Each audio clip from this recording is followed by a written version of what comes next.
Early on the first day of the week, while it was still dark, Mary Magdalene came to the tomb.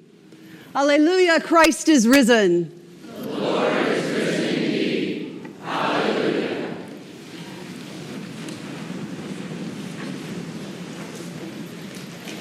Early on the first day of the week, when it was still dark, Mary Magdalene came to the tomb. Heart heavy with grief, her feet moving as if they had a mind of their own, Mary walks to that garden in the darkness as it is waking up and coming to life. Ordinary and extraordinary things are happening. Birds are chirping, plants are reaching towards the sun as it begins to break through the night sky. How is it that amidst sorrow and loss and death, how is it that the world still turns and renews itself? For the weight of being human is real. All of us will know at some point as we walk this earth what it is to be overwhelmed by anger, despair, disappointment, pain, fear, or loss. We will at some time know, as Mary knows, the weight and the cost of being human. To carry all of it, not really knowing if our hearts will survive, if we will ever be more than shells moving through this world. Mary, who loves Jesus so very much, who walked the road beside him and sat at his feet and learned his teachings, who gave of herself, washing his feet with precious oils and even more precious tears. Mary, who refused to look away, who refused to leave him on the cross, the fullest sacrifice she could give to the one who was pouring out every last drop of himself for this beautiful and broken world. Mary surely knows the weight of being human. Early in the morning, on the first day of the week, while it was still dark, Mary Magdalene came to the tomb. She's so very brave, isn't she? She reaches the tomb and is overwhelmed by what she sees because something has changed. The stone has rolled away. They've taken him. They've stolen him away, a final indignity to love incarnate. In those first hours of morning, as life is bursting forth in the garden, literally growing in the shadow where he had been crucified, there is so much that cannot yet be seen by human eyes. Mary cannot yet see the flowers that have bloomed overnight, peculiar, bright, unexpected. She cannot hear the creation itself singing a new song. She cannot see angels hiding in plain sight. She cannot hear God's laughter ringing out at the idea that death thought for even a moment that it might get the last word. She does not yet know that death has been destroyed and that love has returned. Mary sees the gardener, the one who grows those peculiar flowers, who conjures joy and surprises and delight out of the dead earth. She sees the gardener and asks him where they have taken her Lord. Veiled in mystery, resurrection happens in the darkness, in the unknown. Like a seed planted, resurrection begins with burial. And it is only when the seed bursts forth into flower, it is only when he speaks her name, that the reality of God's love and the alchemy of God's work in this world can begin to be understood. He speaks her name, and instantly Mary comprehends the deeper truth. Her eyes and her heart connecting. All of what he said was true. All that he is true. In the speaking of her name, the alchemy of love and God combine, and her eyes open to the fullness of God, the deep truth of resurrection, that it is real and it is here for Jesus, for Mary, and for us. Alleluia, Christ is risen. The Lord is risen indeed. Hallelujah. So y'all, here's the thing. Resurrection is peculiar We don't really know how it happens or what happens. And we certainly don't know what happened in those days that Jesus lay in the tomb, but we have some clues. Our creeds tell us that Jesus descended to the dead, and the faithful throughout the centuries have tried to imagine exactly what happened. Icons give us ideas. One icon, the one on the cover of your bulletin, shows Jesus harrowing hell.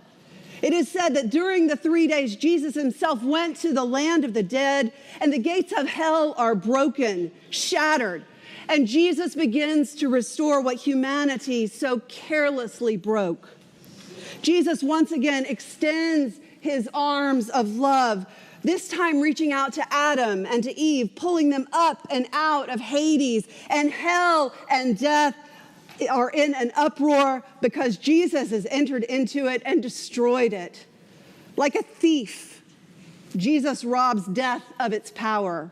As Paul reminds us in 1 Corinthians, the last enemy to be destroyed is death, and Jesus descends to the dead, and Jesus destroys death.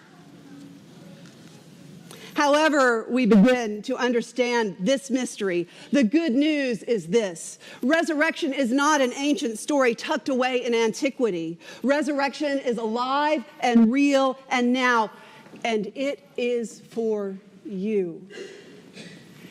Resurrection is for you.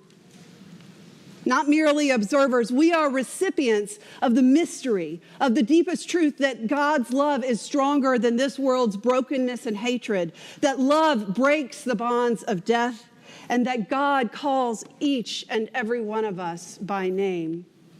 The abundantly good news of the resurrection, hopeful, wild, and peculiar, is that resurrection is unstoppable.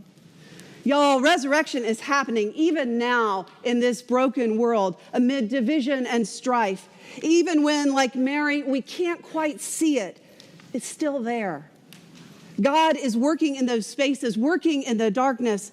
The powers of this world that would cry out for sin and death, destruction and evil, those powers should be running scared because they have no hope, no chance in the face of the risen Christ.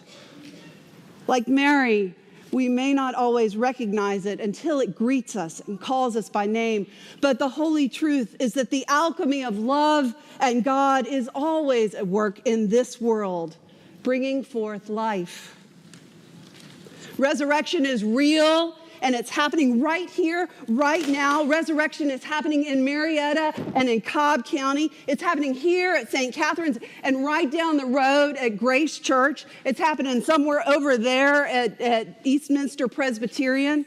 It's happening at St. Benedict's and St. Jude's. It's happening at St. James on the Square as they prepare to welcome a wonderful new rector and her absolutely delightful family. Resurrection is happening at Holy Comforter Friendship Center and Emmaus House and the Church of the Common Ground as they reach forth their hands and hearts in love, seeing all people as beloved, walking with those who the world so often forgets, the ones the world would rather overlook. Resurrection is breaking forth at Family Promise of East Cobb as people find a place to shelter and sleep, the hospitality of strangers, the hope of something better for their children. Resurrection is happening at Kenneth Stone Hospital, where healers are bringing peace and comfort and wholeness. Resurrection is breathing life and hope in AA and NA and Al-Anon rooms, where life is changed, not ended, and hope is dancing in the air. Resurrection is happening even in those places that still know pain and hurt. For friends, the hard and holy truth is that resurrection does not take away Good Friday. Jesus comes to us resurrected, but still bearing his scars, still showing the harm that humans can and inflict on each other, on God's beloved. And so with hope, we say resurrection is happening in Asheville and Black Mountain, at Florida State University, and close to home at Appalachia High School. Resurrection is peeking out of the darkest corners of Rafah and Damascus and Odessa. And can we imagine Dare we dream that even in Washington, D.C., up there, God's resurrection power, stronger than egos, even when we can't see it, resurrection is breaking out on both sides of the aisle, seeking to bring respect and dignity to every single human being, to liberate us from the illusion of self over neighbor, and bring us to the truth of God's dream of kindness, justice, compassion, and love for all people. Resurrection is real, and it's happening too for the saints who we love but see no longer, even as we grieve and miss them. Resurrection is real, and it's happening for Courtney Perry and Ralph Patrick, for John Swift and Gwenda Cole Gillespie, for James Larrabee and Phil Fogelsong, for Fran Brooks and Carol Mitchell, for Scott Mickelson and John Hettinger, for Booty Farnsworth and Nancy Speaker and Rob Morris and Dean and Barbara Ambush and Polly Schatt and Arthur Lowy. Resurrection is happening right now for Doug Jenkins and Sarah Stedman and for Carol Eskew and for Jim Snape and for Missy and David Warden, for Michael Paris, and for Joyce Hendricks, for Althea Dillard, and for all of those who join us through the resurrection at the feast of God's holy altar, surrounding us, the company of heaven. Resurrection is real, and even as we miss them here, Jesus pulls them forth, pulls them close, and the veil between heaven and earth through resurrection is made so very thin.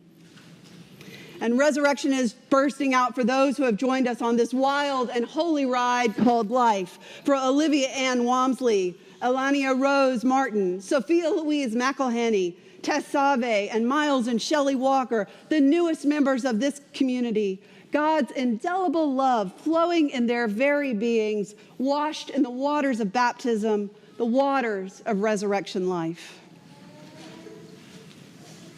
Early in the morning, while it was still dark, Mary Magdalene came to the tomb. Y'all, something happened in the garden, in that holy darkness. And resurrection is real and happening all over, here and now, for you, for me, for us. Christ is alive and speaking your name and breathing new life into this world and into us. Y'all, resurrection is breaking forth everywhere. Alleluia.